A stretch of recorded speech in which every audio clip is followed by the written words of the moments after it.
Okay, one more round, huh? One more round. What were we talking about? White people, right? Yeah, what's really weird about that is the fact that the definition of white people has just changed amorphously over the years. Like when our country was young, Irish people weren't considered Caucasian. Isn't that weird? I mean, seriously, there's nobody more white on this earth than Irish people. I mean, there's not going to be too many people in the world that are more pale than an Irish person. And eventually, for some reason, I guess because they couldn't visually differentiate them, they got grouped into the same category. Same with Italians. I mean, yeah, man, there's the weird amount of racism between World War I and World War II. You know, the fact that most of our country was settled by Northern Europeans who were, you know, pale white.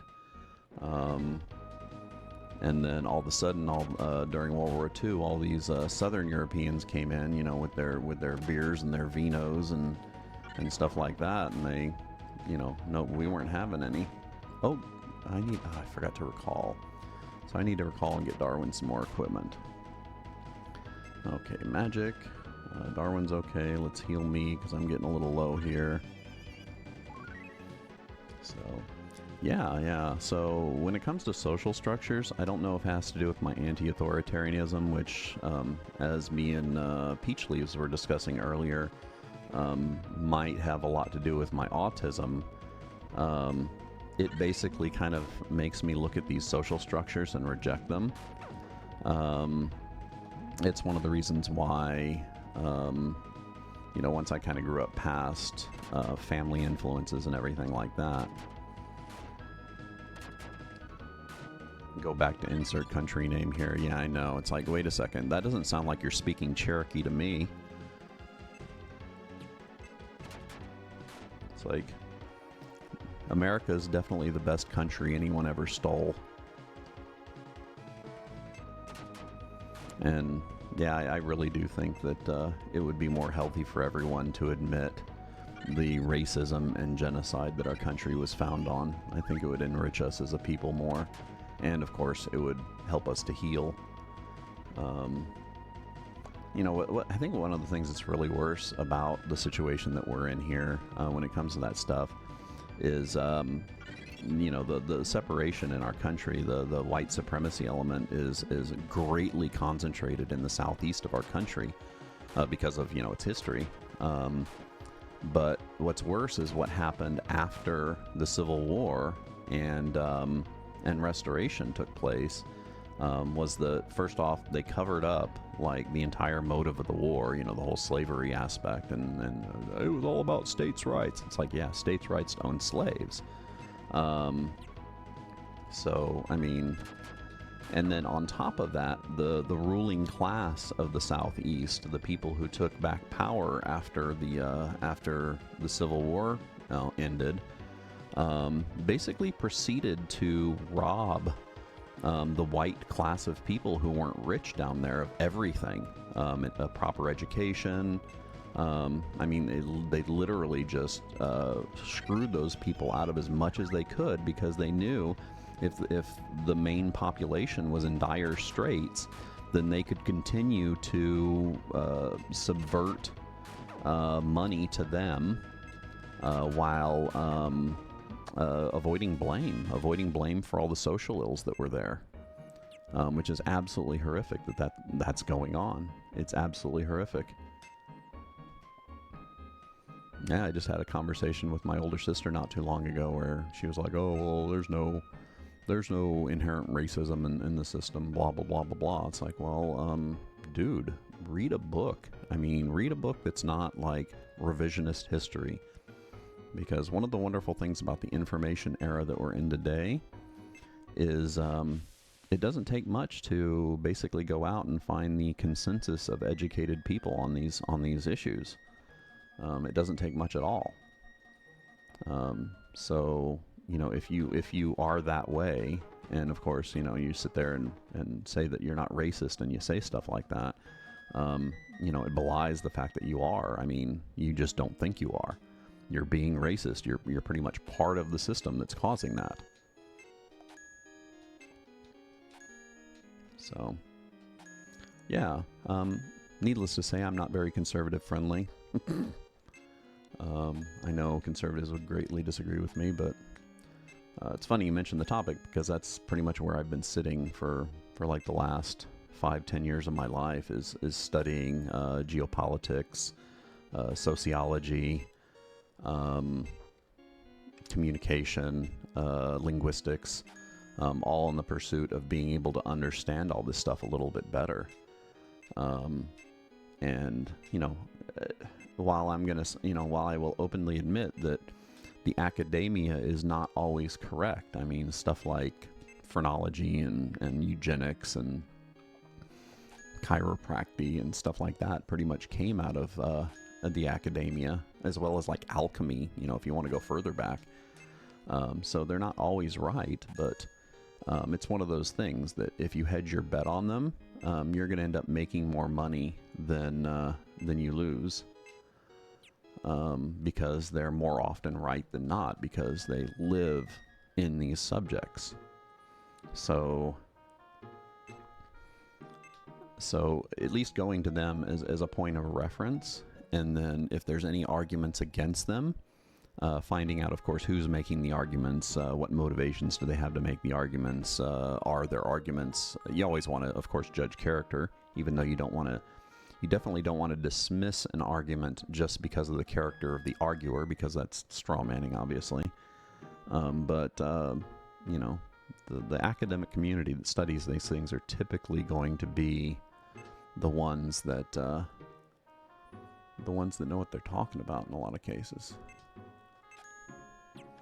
So I spend a lot of time researching that stuff to make sure that I'm not wrong, mainly change my opinion. I mean, I didn't choose my morals and then try and mold the world to fit my morals. I started off, the Darwin guy that I was telling you about. I didn't choose my morals and then choose to fit the world around them. I basically, because when I was younger, I wasn't a moral wretch. I was a horrible person. I had to custom tailor my morals to suit my version of reality that I learned by learning how to study things properly. And of course, the first subject I had to study was, how do you find out what is objective truth? What is the most possible thing? It's like, what is belief, right? Like, I believe the sun will rise tomorrow. I mean, what kind of statement is that? The sun's going to rise tomorrow, right? But it still is a belief, because there is a possibility, despite extremely slight, that it won't. Okay, let's get Darwin some nice equipment here. Mithril gauntlet. That sounds good. Hopefully, oh, god damn it. So, I started off in, like, the skeptic communities, figuring out how to deal with reality. People like James Randi and even some of the, like, more hardcore atheists, which, I don't follow as much today, because a lot of those people are assholes and, eventually have become the monsters that they say that everyone else is. But the skeptic community was really helpful and healthy, because it basically taught me how to parse out objective truth, how to say I don't know, or even I was wrong, which are things that us as humans have a really hard time admitting. And what's really worse is, I was sitting here talking about academia a few seconds ago. The more you learn as a human, the harder it seems for us to be able to admit that we were wrong. So again, you even have to be conscious about academia's confirmation bias. You have to be really conscious about your own possible confirmation bias. You can't go out looking to validate your own opinions. Again, it has to do with objective reality. You certainly want to make sure that you're You're determining objective reality, that you're not biasing yourself. Oh shit, now I have all the dwarf's equipment that I can't do anything with. I guess I should keep it just in case the dwarf comes back. Oh, and the other dude. Why I'm so horrible with names. So yeah. Oh yeah. Oh man, it took me a while too. I'm so glad when I learned out what that thing was for. Being able to determine who uses what equipment. But then again, it's kind of a spoiler too. It tells you how many characters you have to choose from in the course of the game. And the first initial of their name, right? So, did I refresh my cards? Yeah, let's go back in. We got about 10 minutes. Oh. Yeah, I started off with things like, is Bigfoot and the Loch Ness Monster real? Because, you know, I grew up in a household where, I mean, my parents really didn't think that stuff was real, but they did pay a lot of, like, lip service to it. I grew up with a show called In Search Of, which was a fantastic show, honestly. It was narrated by Leonard Nimoy, and it basically examined, unfortunately, not through an objective lens, through a biased lens of the weird shit that we believe in and that's happened throughout history, right? Yeah. And it was a great program, but it was really even more great if you believed in a lot of that stuff. And you know, you start to look at things, you know, it's kind of one of those things that you always want to ask questions around it, you know, valid questions. Like, you know, one of my best examples of that is like people say, you know, what's the meaning of life? And my first question to that is, wait a second, why does there have to be meaning to life? There are a whole load of questions that you want to ask before you even get to what is the meaning of life, right? Like, first off, should there be a meaning of life? And these are pre-questions. These are questions that you should be asking before you're asking what is the meaning of life. And these questions exist with all this stuff. Like, you know, I just mentioned cryptozoology, things like Bigfoot and the Loch Ness Monster. And cryptozoology hasn't always just been bullshit. I mean, at one point in time, the coelacanth was cryptozoology. It was a rumor. The giant squid was cryptozoology, right? What happens is like in the case of the Loch Ness Monster, well, let's look at it from a biology standpoint. I mean, you have a small lake in northern Scotland that a dinosaur is supposed to be living in. Even if that dinosaur was, you know, herbivorous, which is not likely, it was most likely carnivorous, there's still not enough of an ecosystem to support a life form of that size. Compare it to what whales eat and where whales have to exist to be able to survive. You know, there's basically just not enough biology buildup. So before you can ask if the Loch Ness Monster exists, you also have to ask, well, does the ecosystem support something like that? You know, and these are just facts about reality that you kind of have to examine before you even get to the point of, you know, is it a thing? Oh yeah, exactly. So that's another thing too. That's another thing that you have to remember when you're trying to find out objective truth. You have to remember, like, we have as humans a inherent need to classify and add meaning to everything that exists. That is, it's inbred in us. It's pretty much how we exist. So before we ascribe meaning to it to help us as humans determine where it belongs in our own world, we have to be able to go, hey, should it have a meaning? You know, should it actually have deeper than what we think it is? I mean, chances are no. You know, no, it doesn't, because we're just making up shit. And of course, it's, you know, thinking like this that basically made me abandon any hope of, like, any man-made religion being true. We were talking about objective reality earlier, and I was saying that, will the sun rise tomorrow, right? Well, I mean, we know that every day of my life, at least I know every day of my life, the sun has risen. To the extent that the Earth is rotated around enough to show a sun in the sky, as long as there was nothing blocking it, right? And then also I have loads of history where people have experienced the same thing. So that's like almost a certainty. That's like almost 100% certainty. So when it comes to religion, examining all this stuff in the same kind of eye, I eventually determined that while I can't say that there is no person who but entity that created the universe, I can say that any human concept of one doesn't exist, because it's all meaning that we as humans have ascribed to the world to basically explain it to ourselves. Not to mention, it's also a social power structure, etc., etc., etc.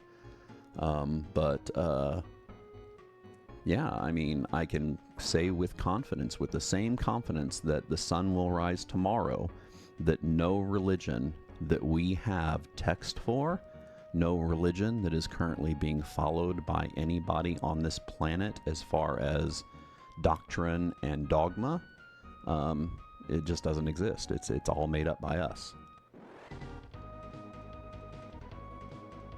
Yeah, I know, huh?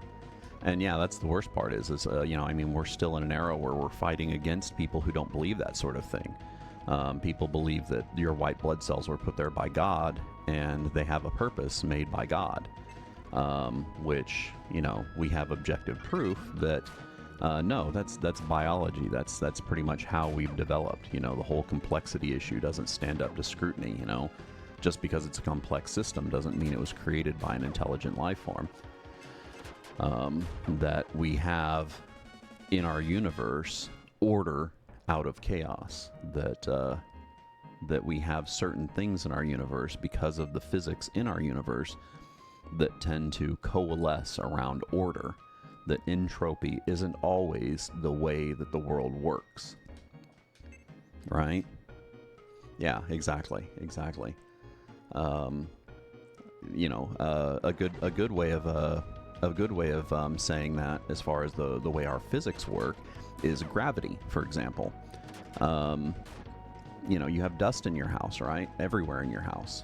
But underneath your bed, where you rarely look for dust, you have dust bunnies. It's like, why are these dust bunnies collecting? Well, it's gravity that's doing it. You actually have a system that make particles move together. And despite the fact that they're floating around in the air all around you, and it's on the floor light enough to where you don't see it, they still want to be part of each other, right? Because of gravity. And that is, basically a minor force that draws things together. And then, we can go even further into more biological definitions, like, enzymes that would form and self-replicate, which is pretty much how human life started. We had, basic fluids that were doing something as they were drawn together, and eventually invented DNA, to where they could replicate themselves and make perfect matches of themselves. And given enough time, they become the horrible things that we are today.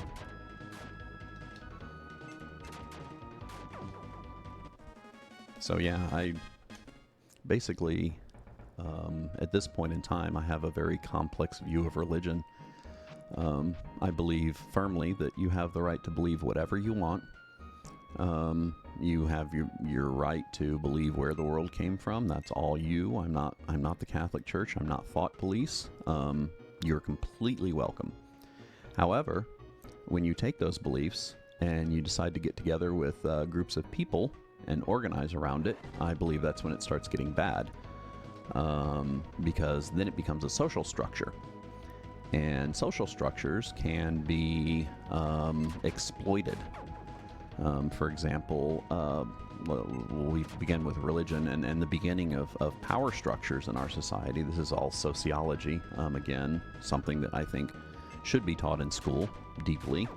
Then you wouldn't have people questioning things like critical race theory and stuff like that if you all knew what sociology was. Oh, God damn it, really? 12 o'clock. Okay, I'm going to have to end, guys. As much as I'd like to go and keep talking about this stuff, because I absolutely love talking about this stuff, I have to end for the day. So after this combat, as a matter of fact, here, let's go ahead and end this combat, then I'm going to recall. But, yeah, no joke. Give me about 10 minutes, and then we'll end the stream. Because we were talking about social structures. Social structures, of course, began before we were actually human. Animals even have social structures. But once we came out of the trees and we started getting smart enough to pass on our knowledge from one generation to the next, we started developing power structures beyond the first power structure that organized people, and that was violence. Violence was probably one of the first power structures that ever existed. And you can embody this in early humans as, the leader of your tribe, your warrior tribe leader, your main muscular guy that could be anyone in the tribe, right?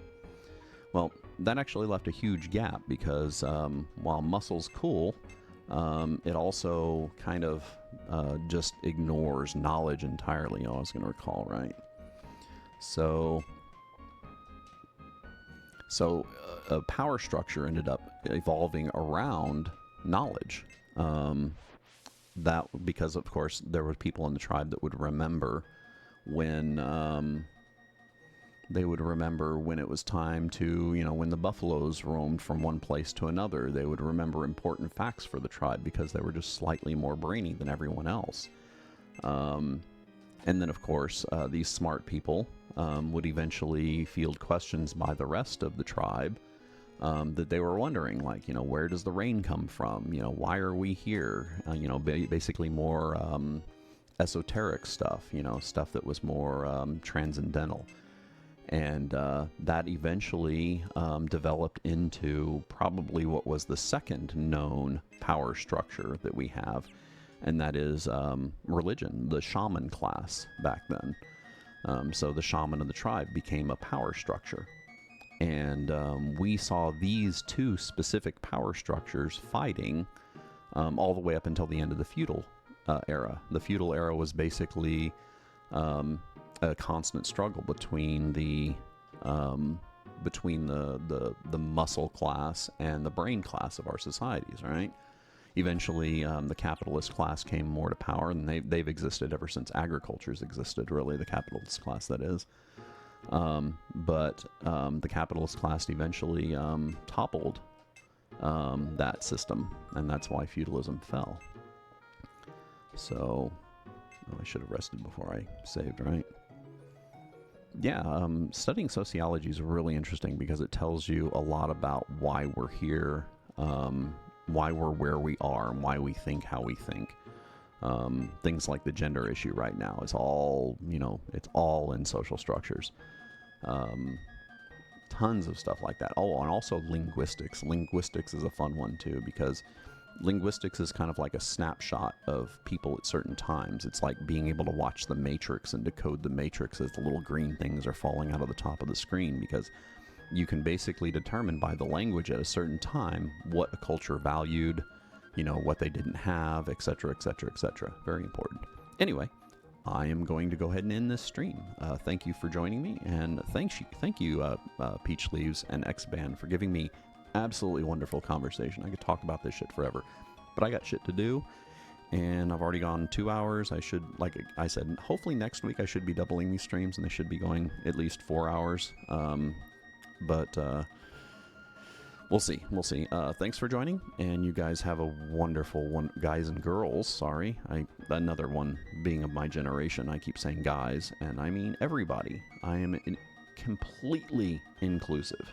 Have a good day, guys and girls, and God damn it.